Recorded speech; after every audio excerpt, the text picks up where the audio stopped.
sua própria mochila e sair vivendo essas palavras. Mas nessa noite, Deus quer que você acorde. Deus quer que você abra os olhos. Deus quer que você jogue todas as palavras fora e comece a viver o que Ele pensa a seu respeito.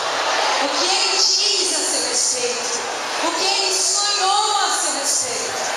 Qual é a sua decisão hoje? Vai continuar com a mochila de pedras ou vai pegar a palavra de Deus para viver?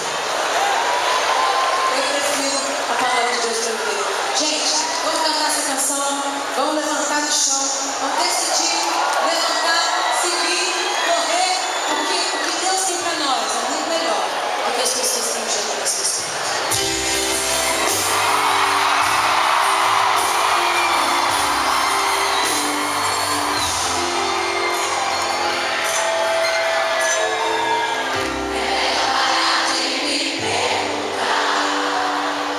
Os meus sonhos não